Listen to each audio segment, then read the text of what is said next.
Live cast from Blockchain Zoo. Today we're going to discuss something that is a very hot topic, is on the core and the key for maintaining the centralized system and blockchain safe and secure, and is the consensus mechanics. When Satoshi Nakamoto person or group of people had to solve the problem for Bitcoin, they came out with a solution which was the way to handle and manage the blockchain, which became nowadays almost more important than the final product of what they did. So blockchain is becoming a tool to implement several things and have several use cases. And for this, we are now evaluating what are good ways to keep this system safe. So the subject of our debate today is proof of work the ultimate solution for blockchain? We have here John Lee and Stevie that says yes. We have here Harry and Barton that says maybe not. And we're gonna hear their opinion and we're gonna hear them debate on this topic. Now, before we start with the debate, we want to have a short introduction, 1 minute per participant. We start with John Lee. Tell us about you and why you are competent to debate about proof of work. Thanks, Roberto. First of all, it's really good to be here in Blockchain Zoo. Thank you for organizing this. My background is in finance originally, and I set up the research firm Adaptive Analysis to focus on work mainly in Bitcoin and markets. And at the moment, a lot of my work is as head of research for minerupdate.com, where we produce a lot of insights for miners and mining companies. So actually, I don't know if you noticed, Roberto, but the reason this debate is happening is at the conference in Bali in September, you were asked what is the most overhyped technology in blockchain, and your answer was proof of work. So I spoke to Rowan and I proposed we do this debate, and yeah, I'm very happy we can all be here and discuss it. All right, amazing. Stevie. Hi everyone, thanks for having me here. My name is Stevie. I work for OB1, which is a company that basically developed OpenBazaar, which is a decentralized e-commerce network. It's kind of like the Bitcoin of commerce in a way. So, I mean, I think that these debates have been had for many years, obviously. There isn't really a conclusive answer in a way, because it depends on what kind of scope that you're talking about. So if you're talking about enterprise blockchains, which I'm a total skeptic of, then obviously proof of stake would make sense. If you're talking about something like Bitcoin, if you want to see something like Bitcoin, obviously proof of work is the only way to go. And I'll go into details to why. All right, thank you for your insight. Now you can keep this. We have another one on this side, because at Blockchain Zoo we have microphones. Here we have Harry. Introduce yourself. Hi everyone, my name is Harry. So my background is actually in IT engineering. So before this, before I was working in Blockchain Zoo, I was actually doing enterprise and e-government solutions in Singapore, and as a solutions architect. And now I'm here in Blockchain Zoo for almost about 2 years, helping out the founders over here to make the next great technology in blockchain. Yeah, so I'm glad to be here. Thank you very much, Harry. Barton. Hi, my name is Barton Johnston. I'm a co-founder and I'm the CTO of Blockchain Zoo.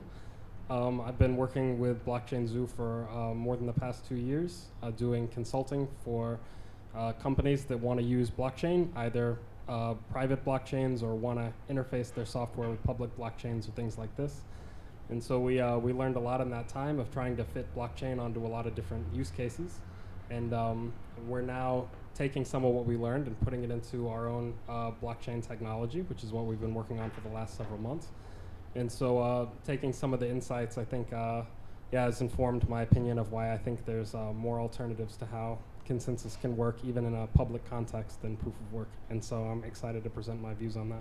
Thank you, Bart. You keep the microphone, because at Blockchain Zoo we have microphones. Okay, so now we have set the base. We understand who are here debating, pro proof of work, pro other options. And we understand that we have competent people to debate about this. I will soon leave the stage to our guests to start talking, but I want to throw the first seed in this debate. I will be super partisan. We are both the parts. I am neutral in this discussion in this moment. In personal life, I'm not, but that's another thing. The centralized system have arrived recently. It's true that it's almost 10 years that Bitcoin has made its appearance, and before that, Torrent was also the centralized system to host files. But on the daily life of people, the understanding that something can be managed in a decentralized manner is a topic that is now in the first stage. So the technology had never been pushed to evolve to satisfy the need that this technology is going to have. So I'm saying it's true, proof of work has been the first invention, has been proven to work when it comes to Bitcoin, never been hacked, never been attacked. This is something that nobody can say otherwise, right? Yet, as every technology, there is an evolution. Is natural part. Engine of car, they started and they evolved, both in becoming more perfect and also changing fuel to electricity and other things. And why we want to think that it's okay to keep going on horses when probably there is the chance to build a better engine. Maybe the horses are the best way to go. So with this insight, I'm gonna leave voice to Stevie to start the debate. I will be outside to moderate if it's necessary, and we're going to have a question from the public that are watching online or are here present in our presentation room that we can inject in the moment that are needed. Thank you again to be here, and have a nice debate. Thank you, Roberto. I think a good place to start seems as proof of stake is the biggest competing algorithm, is to pose the question of how does a newcomer to the proof of stake system know what the ultimate truth is? Seems as any staker can pose their version of the truth, whereas in proof of work, if someone poses an alternative reality to consensus, it's very easy and straightforward to do some simple calculations to see what sort of effort was put into this. I'm not sure that that's true. I think that, so let's, just to get slightly technical, in either case, whether I'm in a proof of work blockchain or a proof of stake blockchain, the first thing I'm going to do is connect to the other nodes that I'm aware of and ask for the best version of the blockchain that they have to present to me, right? So in proof of work, if I'm confronted with multiple versions of the blockchain, I pick the one where I can easily calculate, like you said, which one has the highest proof of work, the highest average hash rate that's been put into it, based on the timestamps between the blocks and the hash power that was used to create each block. If I'm in proof of stake, then I can't compute it only from the block headers. I have to download the blocks themselves. But within that context, I can still arrive, I think, uniquely. If I'm presented multiple versions of the history in the proof of stake blockchain, I can still compute objectively which one of them is the correct one, and it would still take somebody who has objectively more stake. So in either case, if you're a victim of an eclipse attack, so you only have received like a limited number of the versions of the blockchain available, then you're going to pick the best between those and you can be hacked. But I'm not sure I accept that a staker can present you any version of the history, and that a proof of stake node would accept that. I think the point that he's trying to make is that you always will have the problem of weak subjectivity. So you will always be subject to the fact that because an attacker can create multiple histories of the ledger very quickly. If you had a situation where you had network partitioned in different places, which happens all the time, by the way, you can have BGP hijacking or other sort of attacks, you would have a situation where you wouldn't know objectively what the real chain would be. You would basically need to trust a third party, which would be someone that would be potentially offline, or you wouldn't really have a real shelling point as to where your real blockchain is. And this is something you can't really say with proof of work, because you know precisely what the amount of work that has been made. which derives essentially from energy. It doesn't violate the thermodynamics rules of you cannot create energy out of thin air, essentially, and you can only modify it.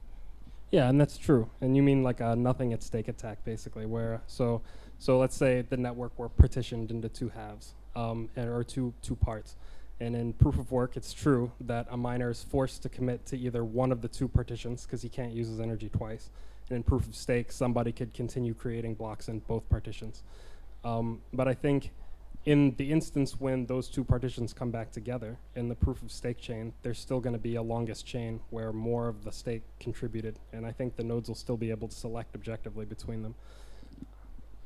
It wouldn't really be an objective thing, though, because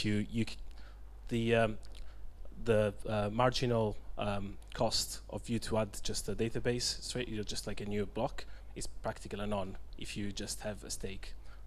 Meanwhile, a proof of work, you have to literally prove that you've used several hashes that you've been trying several times. You have to prove some objective truth, which you cannot do with proof of stake, essentially. Do you have a comment on that? So maybe before we move on, like maybe for proof of stake itself, we do have to realize that whatever proof of is being used is still deterministic. So if you trust in the code decides. It's not a human that decides it. It's not subjective. It's and the thing about this is that so you still need people who have a lot of stake to sign the blocks. So to get them to sign the blocks would be the question, like how do you get it as an attacker? If you yourself are part of the stakers, then I do agree that yes, it's actually susceptible to nothing at stake problem. But I will say for the Eclipse attack problem, blockchain also has a problem where if you are able to cut off the internet, of somebody who is running a node in an island, right? Even though he has the most mining power, he still does not win because he's Eclipse. Yeah. So it happens if Eclipse attacks happens for any kind of proof of work, for any kind of peer-to-peer protocol, actually. So you're saying it all ties back to the code in proof of stake, but does the code tie back to the real world? Because in proof of work, there's an energy cost associated with appending the block. But in proof of stake, it's almost like, actually in all competing consensus algorithms, it's almost like they got a whiteboard, and it's like, how can we get the assurances of the Bitcoin blockchain by coming up with some sort of mechanism to make this work? And to date, it hasn't really worked. And in proof of stake is particularly flawed because it's almost modeled the same way as the real world, where the only metric you need to append blocks is to be wealthy. And then the wealthy accrue more wealth and the poor get poorer. And proof of work systems don't show this property near as much as proof of stake. I would argue with that. I think that the proof of work systems do show that property in the sense that even if I don't have the coins on chain that are represented directly, being rich means having money in the real world, which enables me to buy more computers, more mining power, things like this. And in fact, it's I think because when I purchase more computing power and I can run larger mining farms, things like this, I can actually achieve efficiencies of scale. Actually, my wealth translates into more mining power faster than it would on a proof of stake system. That's why the key point was not as much. Miners operate at barely above break even. They have to make huge investments in hardware, take on huge risk to get in the role of appending blocks. And there's no assurances getting into that business. You see inefficient miners go bankrupt constantly. Whereas in proof of stake, you just need to be wealthy. And in a lot of competing algorithms, you just need to be wealthy or you just need to know the right people. Look at EOS, they have delegated proof of stake. It's just 21 block producer and it pretty much just forms cartels. I think 6 of those are actually the same entity as well, by the way. So. Yeah. So I mean, I like what you just said. So it's very much possible in a proof of stake system that people form cartels and monopolies. that they collude, against something for their own benefits. But I also like to highlight that it's important that we do segregate between the proof of and the incentivization schemes, because in Stellar itself, even though it's using the Stellar is a distributed proof of stake, all the incentives, all the additional coins that are generated, right, for each block are actually distributed equally through the coin pool. So they have this inflation pool where everybody who has coins within the network actually also get rich. So everybody, this is Stellar, yeah. So it depends on how you design your DPoS, how you design the incentivization scheme. So many people are so in Stellar. So what incentivizes people to actually run nodes? So since they don't get extra money, everybody gets distributed the same amount of money, right? Well, that's something that we have to answer, through additional thinking, like beyond just proof of stake itself. I just wanted to go back to really the basics from, just for the audience as well.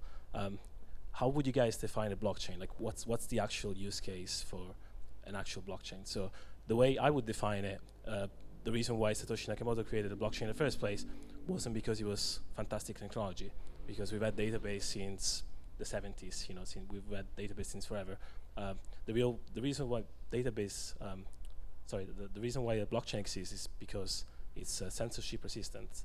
You want to be able excuse me, you want to be able to have a state that everyone can agree on at any given time all over the world, and that's the only way that you can achieve, along with proof of work, you can achieve censorship resistance. And the reason why I don't think something like proof of stake would ever work is because you can have essentially you could have people getting paid off by very wealthy people, which could be in a government, for example. It could be, it's not resistant from state attack because of the fact that you can go, you can buy those coins, in theory, off the market, and governments have infinite abilities to print their own fiat money, which is the reason why Bitcoin is so scarce and so it's so costly in a way. You're actually creating some tangible proof that you've created those coins and they're worth something. What's a blockchain to you guys? How do you? So I would say I think our definitions are pretty close. I think blockchain, I think of at least as a system that exists so that many disparate parties can come to consensus on the state of the system, a kind of a world state, in a way that's censorship resistant, and in a way that doesn't depend on the centralized decision-making power of any one entity. But I think that, I don't think that it needs the proof of work, the energy consumption itself to achieve that. To address the comment that you just made, I think it's possible that it is possible that, say, a government or some large entity wants to go and buy most of the coins in the system. Another property that means is so, and we could argue back and forth about what the motivations or the mindset of people who run the network is. But say, if I work in a proof of stake chain, then I implicitly should know that by sacrificing the stake that I have, especially say if I'm like a very large player, if I have a very large portion, that I'm potentially giving way to like a 51% attack, and so I can potentially make some intelligent decision about that. In a proof of work context, there's nobody who operates within the chain already has any power over who acquires the mining power or who uses the mining power. I mean, I think for Bitcoin at least, there's a pretty good argument. I think it would be difficult for any world government to put together enough mining energy to compete with the Bitcoin blockchain. That's certainly not true for many of the smaller proof of work chains that have come around. But you can imagine as well, say if a state actor really, really wanted to shut down, Bitcoin or something like this, that's, mining farms give them a really obvious target. You just go where the electricity is being spent. And so I think it has weaknesses in that context as well. I think you hit on a key point there about if a nation state or if a large omnipotent attacker wants to attack one of these systems, what do they need to do? In Bitcoin, it's going to be very, very difficult. There's just not enough hardware chips to go around. They need to get to the mining farms. They need to pay huge premiums on the hardware to get this hardware and get enough to attack the system. And even at that point, the system is going to adapt. But today, as it currently stands, if a huge nation state wanted to attack any competing network that uses a different consensus algorithm, it's theoretically a lot more feasible and even likely, if a nation state is going to attack this network, to manipulate its value proposition of censorship resistance, immutability. It's a lot easier. So, so we do agree that blockchain itself is, we want it to be censorship resistant. But I think the property that gives it censorship resistance actually comes from how distributed is that power or that proof of. So for example, in proof of stake, how distributed is a stake? If only a few people are holding that stake, it's not very distributed. But if you say 8 billion people is holding a stake, then it's much harder. So similarly also for mining power, if only a few mining pools are holding most of the mining power, then yes, then that's also susceptible to censorship, because what a government could do is that, you know, we need to think about, okay, most people think about an attack where a state tries to attack Bitcoin and actually tries to set up its own supercomputer or mining farm, but that we know it's too costly for them. But there are other dependencies. So mining itself depends on electricity, and governments maybe in China can just say that I'm going to make electricity 3 times more expensive, right? But they keep the cheap electricity for themselves and they make it 3 times more expensive. How distributed is the current power generation across nations right now? I feel that a lot of it is being centralized, even the power generation. And that is also a concern because, yeah, can you generate so much power at your home, you know, to just run your mining farm, or are you still depending on this central entity which is actually state-sponsored and controlled? So there was 2 key points made there. Is mining pools being a key target, and also the electricity concern. I'm going to let Stevie address the electricity concern in a minute, because I know he's very eager to talk about that. But in terms of mining pools, and mining pools being a big target, this has been a point of discussion for many years, and it has been a legitimate concern. But we're actually seeing amazing innovation in this area in the mining world. Slush Pool Brains have just released the specifications for Stratum version 2, which is the mining protocol which connects miners to mining pools. So before this protocol, it hasn't been implemented yet, but in the current Stratum version, mining pools make all the decision powers of the miners which are connected to them. But with Stratum version 2 implemented, miners will have the option to run their own full node, select their own transactions which go into the block, and choose which block to append upon. So that means if censorship resistance is becoming a concern, then miners can easily turn on this feature. Going back to your attack vector as well of, let's say, for example, China coordinating to hike up the prices of electricity. It's not really true in my opinion, because of the fact that first of all, it would have a huge social impact that is impossible to pretty much measure.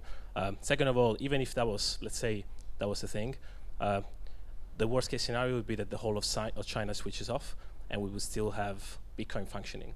It would still work perfectly. It would just obviously would just have to take a 50% hash rate hit, so it would take probably 50% longer for the blocks to be created, but Bitcoin would still work perfectly, and it would probably be more subject to 51% attacks possibly, but it was still at the core, the base layer and the base chain would still work, and it would still produce blocks. And that's really what we want. We just want to have confirmation finality that we want to have a high degree of assurance that our transactions actually get through eventually, even if it takes longer. I want to make a comment on the Stratum version 2, because I've read about that a little bit, and I do think it's an interesting proposal. I think if everybody accepts that proposal, it helps mitigate the risk. But I also wonder if big miners are actually going to accept a solution that effectively takes power away from themselves. I mean, maybe they do if they feel like it's needed to maintain the image that like the thing is fully, trustless, decentralized, that they're not going to be central points of failure. But are they really gonna give that up? Miners just care about profit. That's where the incentive is. They just care about profit, and the incentive is to adopt Stratum version 2. The way it's designed is to reduce bandwidth costs to an absolute minimum and compress the data to an absolute minimum. So Stratum version 1 is coded in a high-level language. Stratum version 2 is coded in binary code, with zeros and ones, to make it as computer-readable as possible, reduce the cost as much as possible. Whether it will be adopted still has to be seen, but it looks like a very high possibility of being adopted. It aligns all the incentives. Plus, already brains have hundreds of thousands of miners using their operating system on their hardware. And Stratum version 2 is just going to become the reference implementation for this hardware. So that's going to be hundreds of thousands and pretty much immediately adopted. So I have another question about proof of work really quick, which is what does the security of the network in face of a large government attack or something look like if the token price were to fall significantly? So by which I mean, if the cost of producing the blocks suddenly became higher than the value of the tokens that's gained. So one of the most smartly designed aspects of the Bitcoin network is the difficulty adjustment. Price drops, miner profit margins get squeezed, inefficient miners have to come offline, then there's less hash rate on the network. That means blocks take a longer time. That means difficulty comes down. That means miners make more profit. There's more interest, more users get involved, and it's just a never-ending cycle. Then more miners come online because profit margins are higher. Hash rate goes back up. Difficulty increases again, and it just goes like that cycle.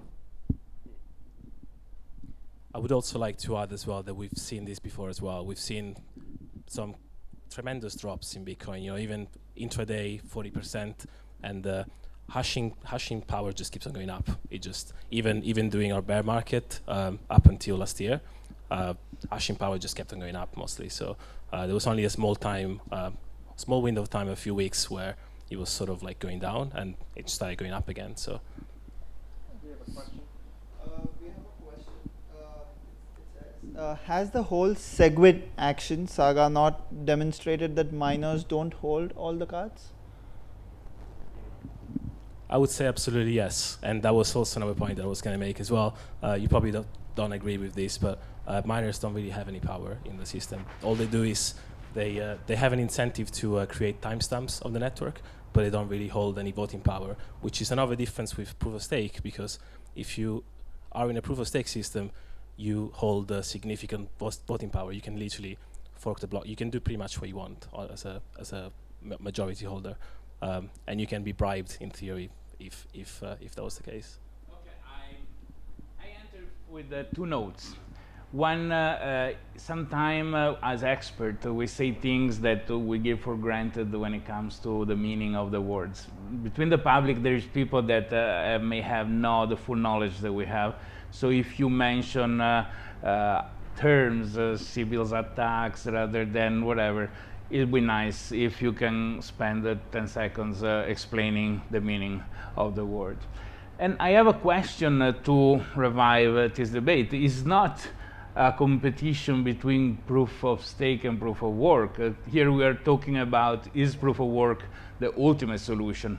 Are there other proofs that are different? And the question goes to the proof of work team.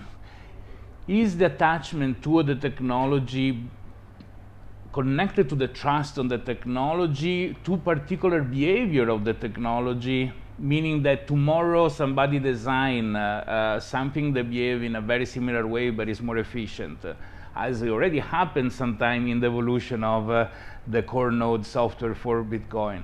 Is something that is accepted, because when it happened, there has been big division between the community. While it was remaining proof of work, at the end of the day, some differences split people opinion. So I would like to understand this aspect on your side. On the other side, the non-proof of work approach, let's move away from proof of stake. I think we all agree that it's not really a good system anyway. Are there other things that can really compete with proof of work in terms of security, stability, behavior in cases? So let's put a case in the middle and see how proof of work react. All other proof may react and see which is the ultimate solution that should be used. And the voice back to you guys. I don't really follow. Do you guys follow? I can take that question. If your question was to as to whether something could come up that is more efficient than proof of work, I think one of the biggest fallacies is that people seem to think that proof of work is wasteful, when it really depends on what the context of what we're talking about here. So if we're talking about the replacement of an entire financial system, which is what Bitcoin purports to do, it's magnitudes way less wasteful than what we have right now. So if we're talking about the same thing and we put that into context, About the technology, I mean the technology. The technology of proof of work, where we can go. Essentially, what we're doing is we're replacing energy for human capital. So it's a very one-to-one sort of ratio of expenditure, which is why I'm very skeptical as to whether something more efficient can be found. Okay. Yeah. So. Just to inform the energy debate as well, I would recommend all watchers online and people here afterwards to go on to cbeci.org. It is a real-time energy consumption index for the Bitcoin network designed by Cambridge University, and also you can compare how much energy the Bitcoin network is consuming against other metrics such as countries, and you can see also what's more wasteful. Christmas lights. Harry? So on the topic of the energy debate, right? So okay, so we are over the DPoS. So like binding pools are like a delegated way of doing proof of work, and now Bitcoin itself as a way of moving away from that, so it's more distributed proof of work, which is a good thing. Now, but when we come back to the electricity and can you just clarify what you mean by mining pools are a delegated way of doing proof of work? In a sense, like you create your proofs and you submit it to a node. So that node is like it delegates you. Similarly to how when doing delegation on other kinds of proof offs, you own the stake, but that stake you delegate it to some node, so that node actually can mine more. And are you saying this is a good reason because of the cost of running a node? As in like to solve the censorship problem for proof of work, that you guys are going, that proof of work is actually going back to how Satoshi Nakamoto envisioned it initially, which is like everybody should be running their own nodes and when they're doing mining, yeah, which is a good thing. It's just a comment, yeah. Okay. So, so talking about the hashing power going up, right, recently going up. So the question is that the hashing power is going up. Is it because, we're talking about proof of work or proof of effort being spent or proof of energy being spent.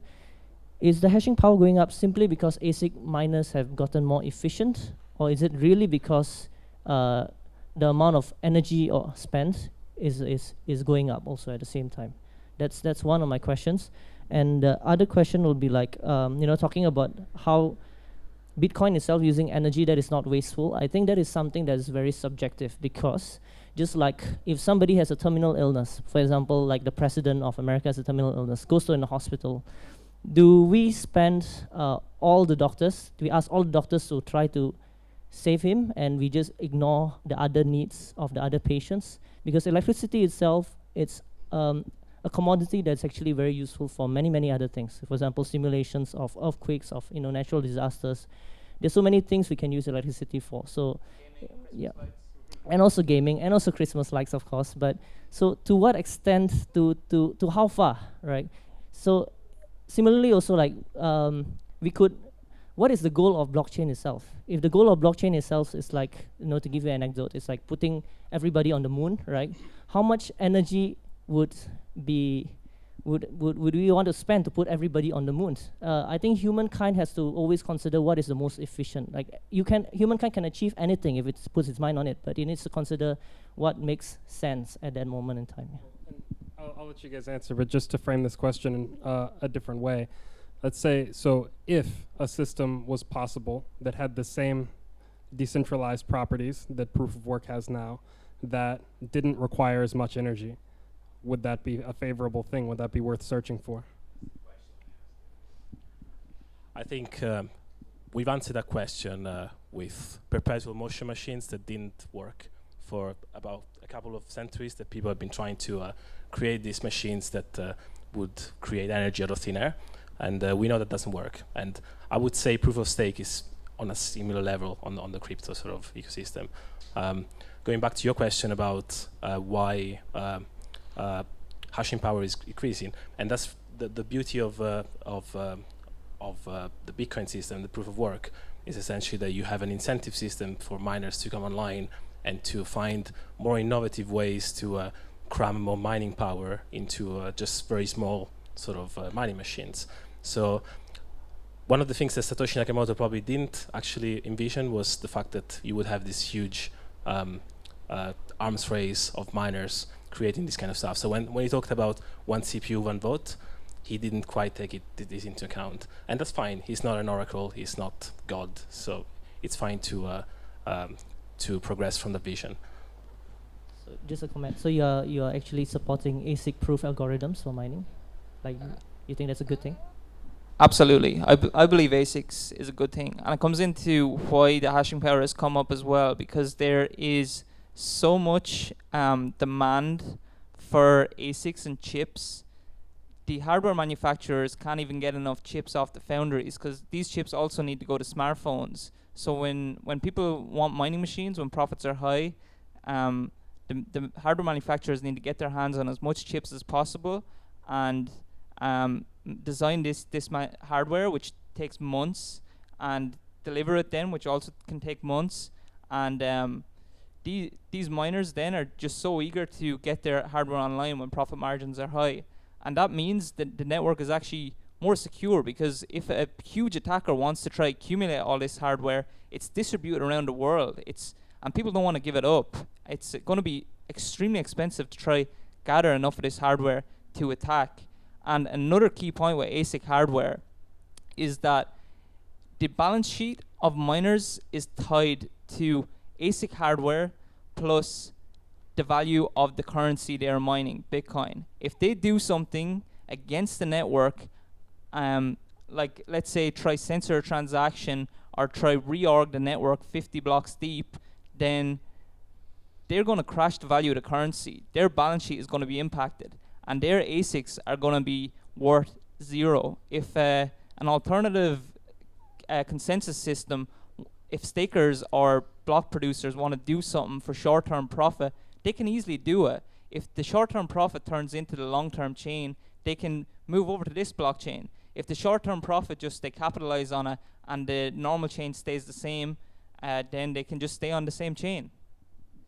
So I want to go in a little bit different direction. There's something that was mentioned earlier that I want to go back to, which was because I've heard a lot of proof of work guys say that say like proof of stake just fails, like it hasn't been shown to work.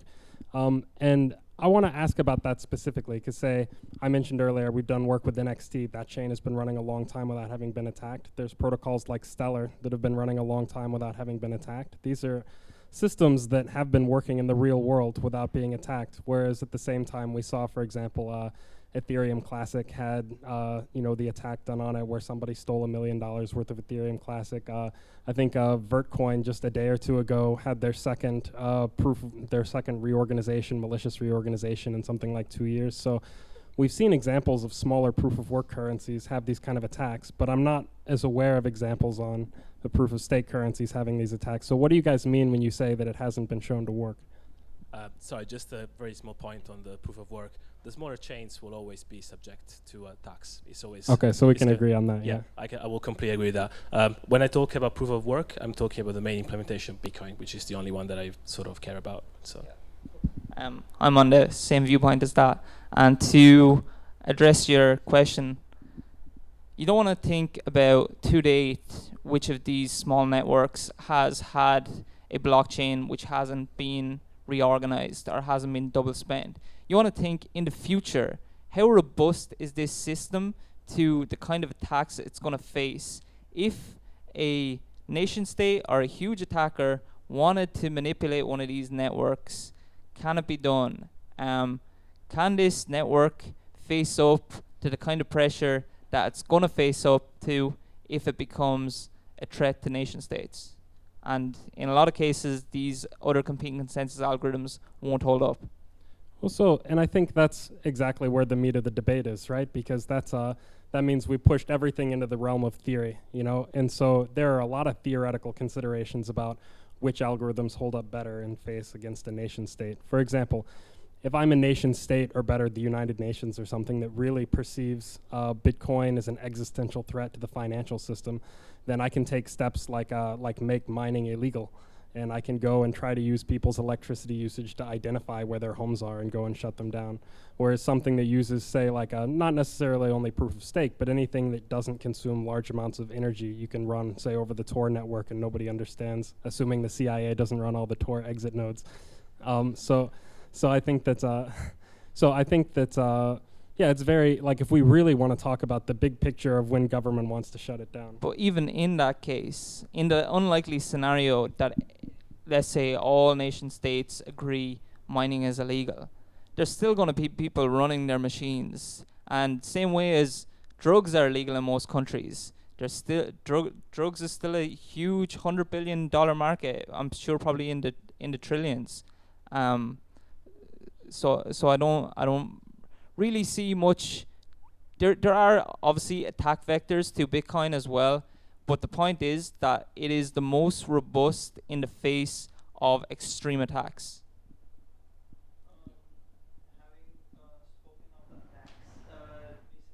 WorldCoin and then Ethereum Classic, they got 51% attacked. So with Bitcoin, it is already a very long chain, and it's very difficult to attack Bitcoin. But what about proof of work for smaller chains, for smaller implementations? We just made that point, yeah. Mm-hmm. I think just rewind on the video. So 10 minutes or so. Yeah. So, yeah, I think nobody on the stage is arguing that the smaller proof of work chains are safe, yeah. What about proof of work for censorship resistant base layer, proof of authority for layer 2 with different trade-offs? Example, Liquid on top of Bitcoin, more trusted, involved, but faster transactions, higher transactions per second, better privacy. I'm not a technical expert on these areas, but maybe it could be possible. Stevie will comment on this. I mean, that's a good example of having a multi-layered approach. So you would have something like Bitcoin, which has been resistant for many, many years. It's been chugging along very, very nicely for using proof of work as its consensus algorithm. And you would have side chains like Liquid, for example, which have their own trade-offs, because you have to obviously trust a committee of companies to do the right thing. And obviously you can have these trade-offs if you're using a side chain. And this is also another reason why Lightning Network is not considered secure yet, because we have a second layer which is prone to this kind of manipulation attacks that I was talking about with proof of stake as well. And this is the reason why, if you try to use Lightning Network right now, most of the channels are basically hard locked, so that you can only deposit, let's say, 0.04 Bitcoin, because it's considered a reckless thing right now. So multiple layer solutions are vulnerable to attacks. That's what you're trying to. The above layers are always going to be subject to attacks, and that's okay. You just need to figure out what the trade-offs are. And so you need to figure out that with Lightning Network, you will never use very big transactions. Those are things that you will do on the Bitcoin base chain. And likewise with Liquid, you have to trust a conglomerate of people that could theoretically go and exit scam. It's not a very viable thing, but it could happen.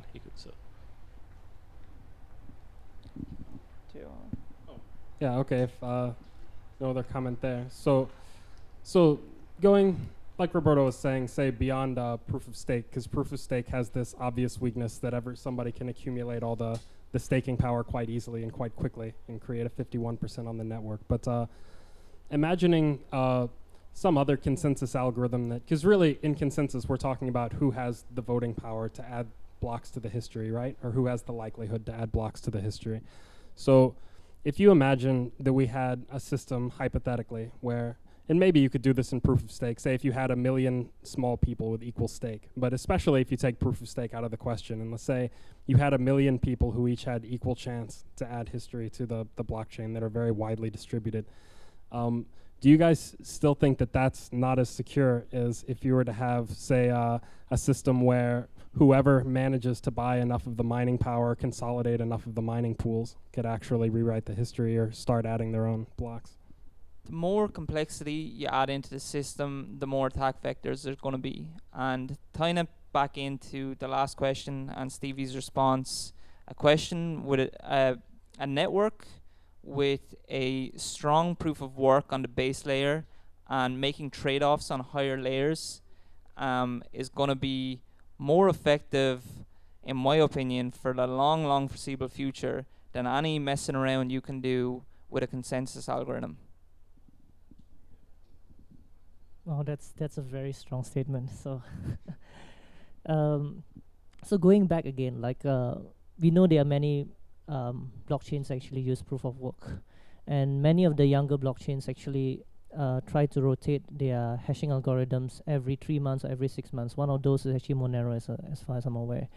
So I would like your opinion on that. Like, why do you think they're doing it, and how does it compare against Bitcoin's refusing to actually have this kind of changing in hash algorithms? Because I see that, like what Barton has said, there's so much centralization of all these foundries that I'm also aware that there are certain kinds of ASIC machines that you can only get in China from some of the foundries, and they will not send it to any other place. And they have the more powerful and the most efficient chips right now that is not available to the rest of the world. And I already see that, wow, what's going on? Already many things are being produced in China, so you should expect economies of scale and improvements in their technology.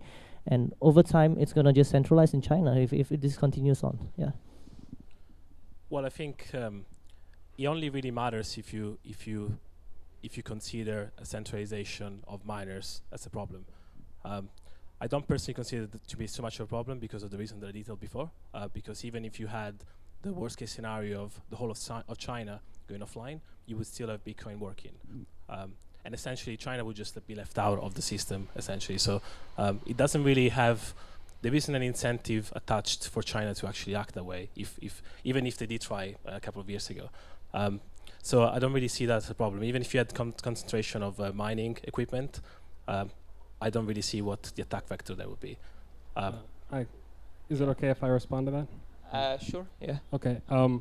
So I do think the centralization of miners is a big problem. I think it's hopefully addressed by what he was mentioning earlier with Stratum 2, if that gets adopted, if it rolls out and works and things. But the way that things work now, as far as I understand, there's something on the order of 12 or 15 big mining pools to produce almost all the blocks, and each of those creates their own block. So I think there's a very, very big risk that something like a government actor could quietly approach all of those mining pools and have them impose a rule that actually censors transactions from particular users or things like this in a way that doesn't even go back and create reorganizations, but just prevents, it threatens the censorship resistance property of the network. So the reason why I disagree is because even if you were to pull off such an attack, you would still have to spend a huge amount of money, which is energy, just doing this attack for a specific amount of time. And all it would do, it would basically just make it non-safe for a period of time that wouldn't necessarily be, it wouldn't be a problem because you would pay that money for the transaction finalization if you wanted to.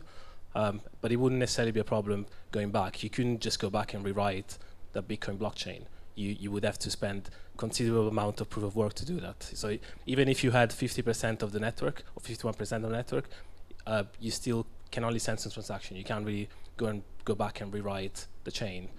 So it's not really that much of a problem. It's only a temporary problem as such, but it would be a very costly attack, and you wouldn't be able to really perpetuate it for too long.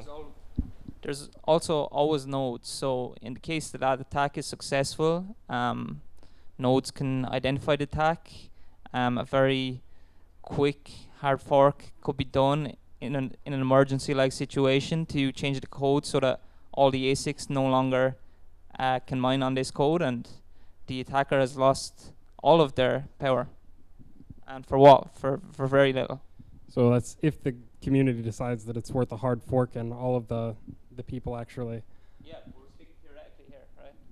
So going back also to your question of different chains using different chains algorithms. I think they have, again, I think the misguided notion of ASICs being a bad thing. I mean, ASICs are just a natural free market that emerged into the Bitcoin network. So it's not really a bad thing, it's just something that emerged naturally, and as such, it should be a free market. It should just be kept the way it is. And also, speaking on the free market, if we're talking about energy and where it's best put, this is almost like a philosophical argument, and it should just be left to the free market to decide. But if we are talking about Bitcoin being a waste of energy, you also need to bring up the $14 trillion Forex market and how much energy that's going to be wasting. Because if we base our monetary system on a sound money, then who knows if it's possible or not, but that would save a huge amount of energy that's been wasted on, I don't know what's going on in the Forex market.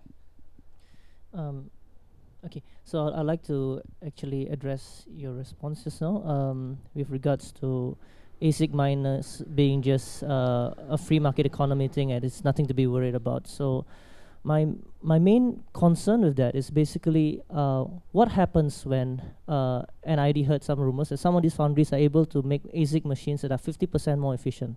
If someday they're able to make it twice more efficient than what's available outside of China, for example, what happens is that the difficulty algorithm in Bitcoin is going to run, and it's going to makes it much more difficult for the other hashers to actually find a block. And what happens is that at that point in time, it's going to outprice all of them out. Same as how so many people who have been running mining farms using GPUs have been outpriced, and now no longer are people doing it in their homes, which was a better setup previously to have everybody running their own mining farms at homes. But now it's no longer that. So now it's like, okay, just mining farms using ASICs. And then over time, where is it going to go up? More and more people are going to be outpriced, such that only very highly technologically advanced countries can actually be part of this, and everybody else is just, they're not going to make a profit and they're just going to exit. So that's only a problem if you think that ASIC miners or miners in general are basically providing security for the network. If you subscribe to the theory that, to the actual reality that they don't actually provide security, they're only there to provide transaction finality, then it's a very good thing, because you need more exahashes, you just need more miners on the network. What you do need for the security is the nodes, because what happens is if you don't have a fully decentralized network with nodes able to verify the entire transaction ledger, then you would have a problem. So going back to the one CPU, one node comment that Satoshi did, I think this is basically what he meant, really. He just meant for the system to be decentralized, as decentralized as possible, so that it would have this kind of cockroach-like ability of being able to survive on any sort of circumstances. Thank you for your answers. Let me make an entrance from Rob is here. back. And let me recap. It's 55 minutes since we started this debate. So when something interesting goes, time goes fast. And I was fascinated to listen to all of you, and I appreciate a lot the way that things have been put down in a very organized, calm, and reasoned fashion. Next time we're going to have a table with a free flow of coffee, so the discussion goes up as the coffee gets consumed.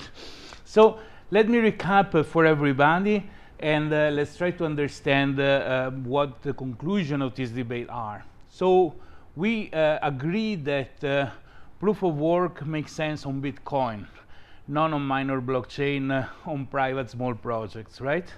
And because of obvious attacks.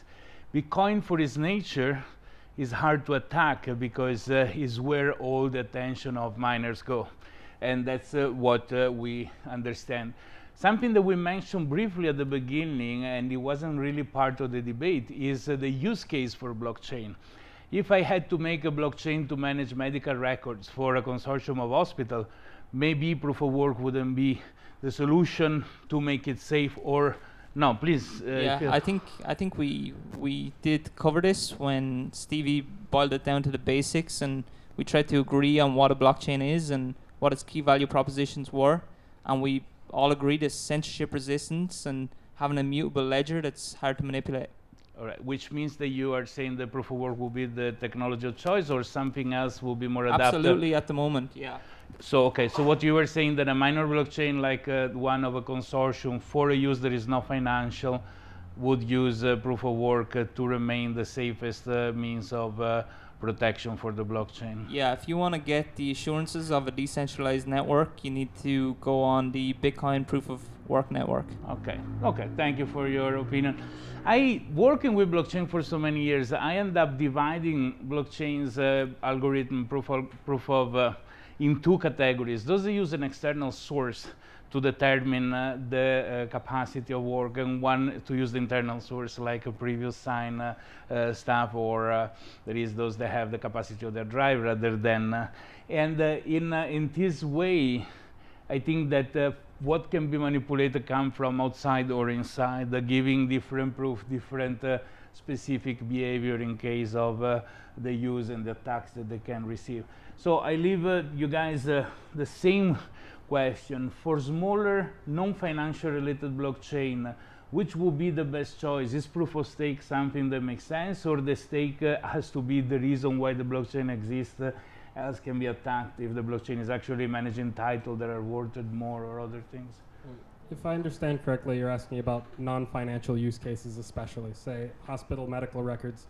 It confuses potentially the entire system to have something like a token value that's associated with how a blockchain is actually operated to do those things. And so I think these guys would suggest that it only makes sense if it's attached to the Bitcoin blockchain with all of its history. But I think I would argue that if you have each of the hospitals who can agree on, or each of the whichever players, then you don't actually need a whole proof of work to secure it, as long as you agree that there's a network of people who actually don't have any incentive to collude with each other, who want to check each other because they're threatened by each other. Then they can still come to agreement by the same essential mechanism without needing to invoke the energy costs, things like this.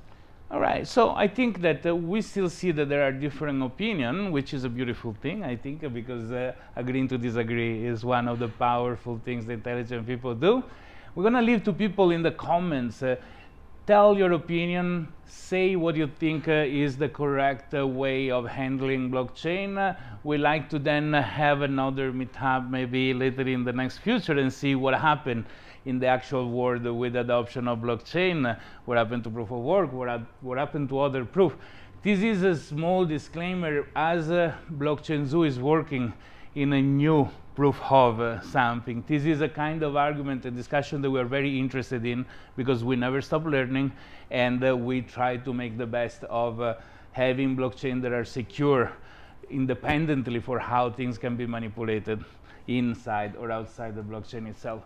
So with this, check the links in the description of the video for those that are not watching in real time but are going to watch in a later terms.